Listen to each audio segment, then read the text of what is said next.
saya Clara Novianta Kudadiri dengan NPM 202113500144. Saya kelas S2A. Pada kesempatan kali ini saya akan menjelaskan sedikit tentang materi perkembangan peserta didik dengan tema karakteristik perkembangan anak usia dini.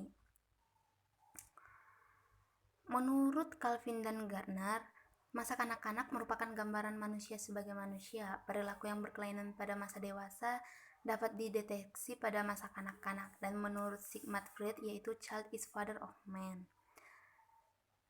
Terdapat beberapa karakter anak secara umum. Yang pertama adalah unik, kedua egosentris, aktif dan energik, rasa ingin tahu dan antusias yang tinggi, eksploratif dan berjiwa petualang, spontan, senang dan kaya dengan fantasi, masih muda frustasi, masih kurang pertimbangan dalam melakukan sesuatu, bergairah dalam belajar, semakin menunjukkan minat terhadap teman. Yang artinya itu karakter anak pada usia dini itu pada umumnya itu mereka masih ingin melakukan apa yang ada di lingkungan mereka tanpa memikirkan itu bahaya apa tidak. Mereka itu ingin tahu sesuatu hal yang baru yang membuat otak mereka itu merasa penasaran, sehingga mereka ingin sekali melakukan hal-hal yang tidak mereka pikirkan apa itu bahaya apa tidak. Selanjutnya ialah tahapan perkembangan anak berdasarkan teori.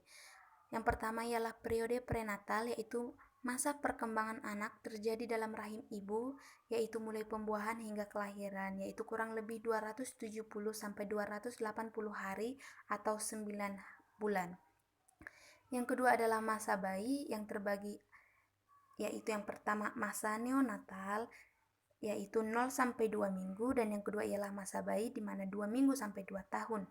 Yang ketiga ialah masa kanak-kanak yang berumur 2 sampai 12 tahun, yang terbagi atas dua subperiode. Yang pertama masa prasekolah di mana anak itu berusia 2 sampai 6 tahun, dan yang kedua ialah masa sekolah dasar di mana anak itu berusia 6 sampai 10 tahun. Ada 5 aspek perkembangan anak, antara lain yaitu pertama psikomotorik, yaitu lebih pada kesehatan fisik, kekuatan motorik, kemampuan merawat diri, kemandirian dan rasa kompetensi. Yang artinya anak tersebut artinya perkembangan tersebut terjadi pada anak itu lebih kelihatan pada fisiknya dan kemampuan untuk merawat diri, dan anak tersebut sudah ingin melakukan hal-hal itu sendiri. Yaitu yang kedua ialah kognitif, yaitu intelektual, lebih terdapat pada kreativitas, penalaran, perkembangan bahasa, pengetahuan dasar umum, dan pengenalan lingkungan hidup. Yang artinya perkembangan ini yaitu anak itu sudah mulai mengenal bahasa dan sudah mulai mengetahui dasar-dasar umum dari pengetahuan dan pengenalan lingkungan hidup, yang artinya mereka sudah mengetahui bahwa sekitar mereka itu terdapat rumah, pohon, ada tanah, dan mereka sudah tahu membedakan tersebut. Itu yang dinamakan dengan pengetahuan dasar umum. Yang ketiga ialah emosi, lebih kepada pengenalan diri, ketekunan dan antusiasme pada kegiatan, yang artinya mereka sudah dapat menunjukkan ekspresi mereka pada sesuatu hal, yang artinya mereka juga sudah dapat menunjukkan ekspresi senang, ekspresi sedih, dan ekspresi-ekspresi lainnya. Yang keempat ialah sosial, lebih kepada ketertiban, disiplin kegiatan, kerjasama dan latihan aturan main sosial, misalnya perilaku anti kompromi dan tenggang rasa, yang artinya anak-anak tersebut sudah dapat melakukan hal-hal itu dengan teratur, dan anak-anak itu sudah memiliki disiplin kegiatan, yang artinya mereka sudah dapat melakukan sesuai aturan-aturan yang ada. Yang kelima ialah moral, lebih kepada perilaku benar dan salah, yaitu etika, dan perilaku baik dan buruk, yaitu etiket. Mereka sudah dapat membedakan mana baik dan mana buruk. Yang selanjutnya ialah perkembangan fisik dan psikomotorik. Pada anak usia 2-3 tahun dalam segi fisik masih mengalami pertumbuhan yang pesat, terutama berkenaan dengan pertumbuhan otot-otot besar, senang memanjat, membuka pintu berdiri di atas satu kaki dan meloncat. Lalu pada anak usia 3-4 tahun mampu menguasai semua jenis gerakan tangan kecil. dapat memanjat dan menaiki benda dengan sempurna. Pada usia 4-5 tahun masih perlu aktif melakukan aktivitas untuk mendukung pertumbuhan fisiknya. Lalu masih tidak dapat berlama untuk duduk dan berdiam diri. Keberhasilan anak dalam menguasai keterampilan motorik akan membuat anak bangga akan dirinya. Lalu pertumbuhan otak, yaitu yang pertama, usia 5 tahun ukuran otak anak hampir mencapai ukuran dewasa. Milenasi, dia area otak yang terdapat koordinasi tangan dan mata belum selesai hingga usia 4 tahun. Yang artinya perkembangan fisik dan psikomotorik ini, anak-anak tersebut sudah dapat menguasai beberapa gerakan-gerakan, yaitu mereka senang memanjat, berdiri dengan satu kaki, mereka mencoba untuk menstabilisasikan tubuh mereka. Lalu ada Piaget membagi tahap perkembangan kognitif. Yang pertama, tahap sensomotor yang dialami oleh anak berusia 0-2 tahun. Kedua, tahap praoperasional yang dialami anak umur 2-8 tahun. Tahap operasional konkret yang dialami anak umur 7 atau 8-11 atau hingga 12 tahun, dan tahap operasional formal pada anak usia 11-18 tahun. Periode operasional ini yaitu mampu berpikir dengan menggunakan simbol, berpikir masih dibatasi persepsinya, berpikirnya masih kaku dalam fleksibel, dapat mengelompokkan sesuatu berdasarkan satu dimensi, berpikirnya masih egosentris, yang artinya pada periode praoperasional ini yang dialami oleh anak berumur 2-7 dan 8 tahun ini, mereka itu sudah dapat berpikir menggunakan simbol, yang artinya mereka sudah dapat mengartikan simbol-simbol yang misalnya ada rokok, gambar rokok dan digaris miringi, dan mereka itu sudah mengerti artinya itu, yaitu dilarang merokok.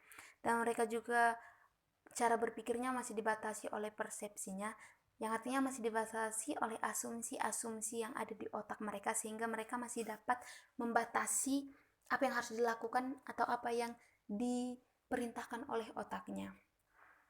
Perkembangan usia 2-3 tahun, yaitu anak-anak itu senang mencoba sesuatu, aktif mengeksplorasi benda-benda di sekitarnya, menyerap pembendaharaan bahasa baru, belajar tentang jumlah, senang mendengarkan cerita sederhana. Semua kegiatan diwujudkan dalam bentuk aktivitas, atau menurut Piaget, melalui aktivitaslah anak berpikir. Egosentris, kemampuan memperhatikan sesuatu dalam jangka pendek, dan belum memiliki pertimbangan tentang bahaya. Anak pada usia 2-3 tahun ini masih ingin melakukan hal, mencoba sesuatu itu, tapi tidak mempertimbangkan bahwa hal tersebut dapat mengakibatkan bahaya atau tidak. Mereka masih ingin melakukan, atau mereka masih penasaran, dan sehingga mereka harus melakukan tanpa memikirkan akibatnya.